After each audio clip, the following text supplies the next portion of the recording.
Stories about Black history, 10 things your child should know, and computer science courses, all things you can learn more about on blackineducation.com.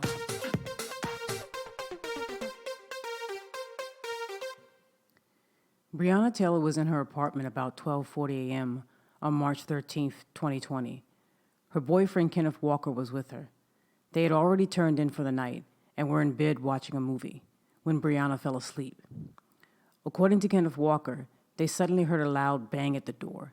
They didn't know who it was and thought it might be some type of intruder at that time of night. Breonna yelled, "Who is it?" They heard no reply.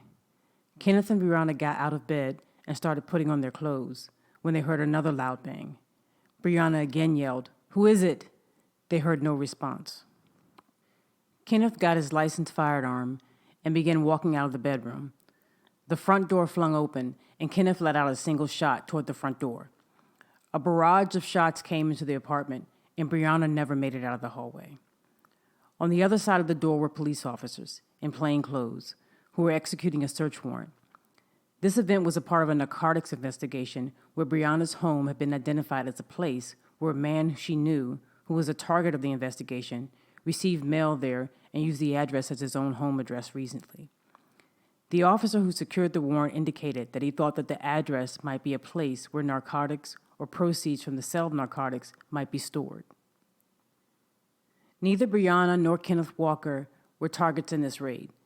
Meanwhile, across town, about 10 miles away, the subject with whom Breonna's home was associated was taken into custody, just before this raid began.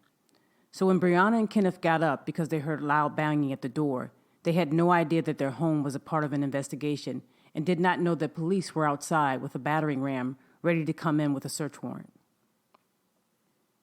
In a few moments, Breonna was bleeding on the floor, and Kenneth was yelling and wondering what happened. He immediately called his mother in shock, who told him to call 911. He called 911 in confusion and stated, "I don't know what just happened. Somebody just kicked in the door inside my girlfriend's." He later started to scream and to cry out, "Help! Somebody help! Oh my God!" In response to the 911 operator's question, he said that Breonna was shot in the stomach, he thought. The operator asked him if he could turn her over on her back to get a look at where she was shot, but he was too distraught. At this point, he still didn't know who shot Breonna and why. He told the operator that he had to call Breonna's mother. He stayed on the phone with 911 while not knowing what was going on outside the front door for at least 2 minutes. During that time, you can hear nobody in the background telling him what to do or identifying that they were police and giving him instructions. Eventually, he did get instructions. A few minutes later, there's a video shot by a neighbor that does show officers in the parking lot of Breonna Taylor's apartment complex instructing Kenneth Walker to walk backwards out of the apartment into the parking lot, as he is still crying and complying with their instructions. Keep in mind, just 15 minutes earlier, Breonna Taylor was in bed, sleeping with him. Kenneth was taken into custody, where he was questioned and maintained the entire time that he did not know that it was police banging on the door and that he heard no one identify themselves as police when they came through the door. Kenneth was charged with murder because his bullet struck the officer who was coming in through the front door, but the charge was later amended to attempted murder police officer. By March 19, 2020, a grand jury heard the case against Kenneth Walker. In Kenneth's complaint, which he filed in September of 2020, Kenneth alleged that the officer who testified in front of the grand jury in his case, who was one of the officers who questioned him at the station, did not mention anything about Breonna, nor did she mention that Kenneth maintained that he was acting in self-defense. She only mentioned that he shot an officer while the police were executing a lawful warrant. Kenneth Walker was indicted on charges of attempted murder and first-degree assault. He was kept in jail for a period of time and then sent home on home incarceration.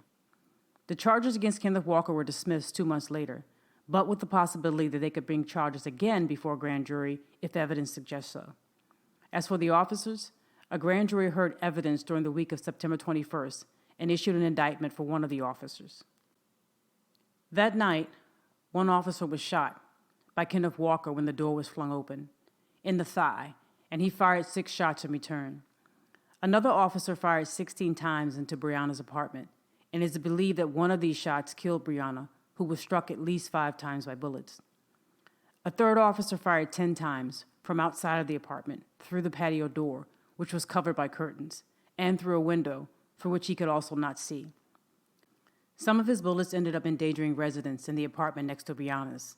He was fired from his job later on and was the only officer to be indicted by the grand jury, not for endangering Breonna's life, but for wanton endangerment in the first degree of the people next door.